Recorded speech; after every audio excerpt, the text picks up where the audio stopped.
सलमान हाफिज साहब, जैसे अभी मोहम्मद आदिल साहब भी बात कर रहे थे कि इस्लामी ममालिक का कोई किरदार नज़र नहीं आ रहा, और एक जो खबर गर्दिश में है जी, मोहम्मद बिन सलमान ने जो एंटनी ब्लिंकन को घंटों इंतज़ार करवाया और उसके बाद जो मुलाकात की उसमें मासूम फ़लस्तीनियों का जो कत्ल है वो रुकवाने पर जोर भी दिया है।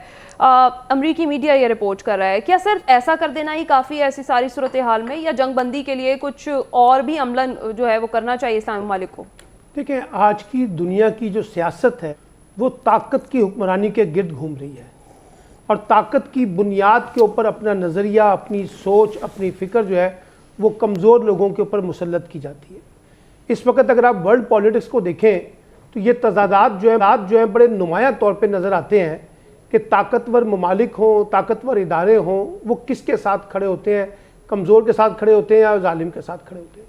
अब आप ये देखिए कि मोहम्मद बिन सलमान साहब की बात आपने की कि उन्होंने कहा उस तरह से रद्द-ए-अमल दे दिया, उसके बाद क्या होगा? बात यह है कि हमें तो देखिए ना, एक गैर मामूली सूरत हाल है। इस गैर मामूली सूरत हाल में गैर मामूली इनिशिएटिव और गैर मामूली इकदामात लेने हैं। ये मुज़म्मती बयान से आगे की बात है, ये रेजोल्यूशन पेश करने से आगे की बात है।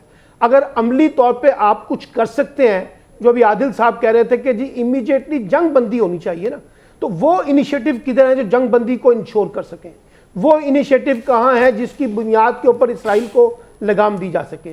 क्यों नहीं वो इनिशिएटिव लिए जा रहे हैं कि अमेरिका खुद आगे बढ़कर इस सारी सफकाना किस्म की जो कार्रवाइयाँ हो रही हैं, जो बर्बरियत हो रही है, उसको खुद रोकने के लिए इनिशिएटिव ले?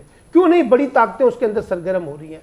इसलिए जो बात हमें करने की ज़रूरत है, ये जो आइन की हुक्मरानी, कानून की हुक्मरानी, जमहूरियत, इंसानी हकूक़ और ये पीस प्रोसेस, अमन से बातचीत, ये सारे जो स्लोगन्स हम इस्तेमाल करते हैं आज की दुनिया में, वर्ल्ड पॉलिटिक्स में, तनाज़ात को बातचीत के ज़रिए हल करना, मुकालमा करना, वो कहाँ गया है जी? वो कहाँ नापैद हो गया है? क्यों नहीं आज उन चीज़ों को इंश्योर किया जा रहा? क्यों नहीं बड़े बड़े इदारे, बड़े बड़े ममालिक इन चीज़ों को बुनियाद बनाकर उन चीज़ों को ख़त्म करने की कोशिश नहीं कर रहे जो इस वक्त हमें दरपेश है सूरत हाल का सामना है? अब हो क्या रहा है? आप पब्लिक स्टेटमेंट कुछ और दें, अंदर आप एक और रोल प्ले कर रहे हैं। अमेरिका बाहर से बैठ के एक और स्टेटमेंट देगा, बरतानिया बाहर से बैठ के एक और स्टेटमेंट देगा, जर्मनी एक और स्टेटमेंट देगा, फ्रांस एक और देगा, इटली कोई और देगा, IMF और देगा, अपना OIC है वो कुछ और देगा, अरब लीग कुछ और देगा। प्रैक्टिकली क्या हो रहा है?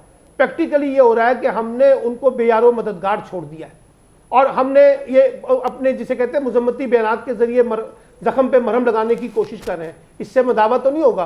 इसलिए ये सारी की सारी वर्ल्ड पॉलिटिक्स की नाकामी है, ये फेलियर है पॉलिटिकल इंस्टीट्यूशन का, डेमोक्रेटिकल इंस्टीट्यूशन का, लीगल इंस्टीट्यूशन का, आपके कॉन्स्टिट्यूशनल इंस्टीट्यूशन का, कि जहां आप ताकत की बुनियाद पे कमजोर लोगों को दबाने के खेल की ना सिर्फ हौसला अफजाई करते हैं बल्कि उनको प्रोवोक करते हैं, उनकी लॉजिस्टिक सपोर्ट करते हैं, उनकी माली सपोर्ट कर रहे हैं, उनकी एडमिनिस्ट्रेटिव सपोर्ट कर रहे हैं, उनकी डिप्लोमेटिकली सपोर्ट कर रहे हैं। ये है इस वक्त जो किरदार जो इस वक्त हमें वर्ल्ड पॉलिटिक्स का इस पूरे खेल में नजर आता है। सही।